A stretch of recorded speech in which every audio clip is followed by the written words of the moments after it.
The idea of disclosure. Iran won't tell the truth. We had to go in there, is Israel's position, and steal this information so we can know the truth. Disclosure as an issue should work every way. The United States should say what it has. You know where I'm going with this.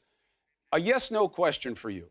Does Israel have nuclear capabilities and nuclear weapons? Yes or no? We've always said that we wonon't be the first to introduce it, so we haven't introduced it. But that's not an answer to the question. Do you have them or do you not? Of any country. It's as good an answer as you're going to get. But I'll tell you one thing, Chris, and I think it's important. Iran signed NPT. Iran signed all sorts of commitments. Iran said that they don't have this nuclear weapons program. And Iran calls daily for the annihilation of my country. Absolutely. We don't do that. We understand that there's an existential threat from Iran and others. We understand that Iran is known for lying on this issue. That's one of the big motivating factors for the deal in 2015, as it was explained to us.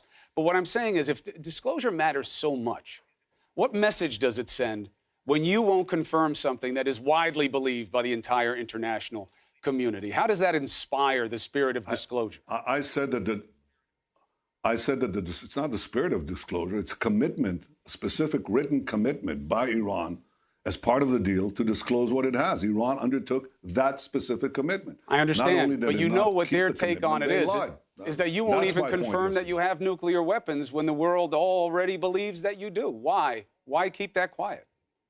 Well, you can make all your assumptions. One thing is clear. Israel is not threatening the annihilation of any country. And it's interesting that the nuclear arms race that I predicted would unfold once this deal was signed, because everybody knew that they were just kicking the can forward for a few years, and as time passes, Iran will get a nuclear arsenal. So now you hear other countries in the region saying, we want nuclear weapons too, or rather, we want unlimited enrichment, nuclear enrichment of uranium, the way Iran gave it. If Iran has it, why shouldn't we have it? So in fact, what this thing is doing, nobody said that about Israel. You may think about Israel what you want for decades. Nobody cared.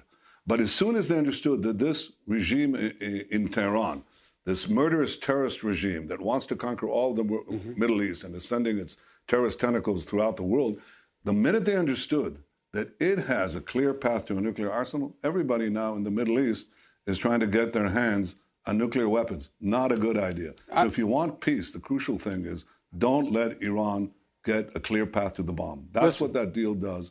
And I think if you want to assure the peace and security of the Middle East and the world, you can't let that happen. Listen, you make a lot of strong points about that. Obviously, less is the only direction to go with nuclear capabilities, not more. And your points about the risk that Iran poses in the region, let alone with its nuclear capabilities, are well known and echoed by many of your allies. My point was just that if what we want is for people to come clean about things, everybody should be open and honest, and it will create a different kind of pressure on what kind of dialogue is expected. But your points are well taken, Mr. Prime Minister. It's good to have you on the show, Benjamin Netanyahu. Thank you very much for taking the opportunity. Thank you for having me.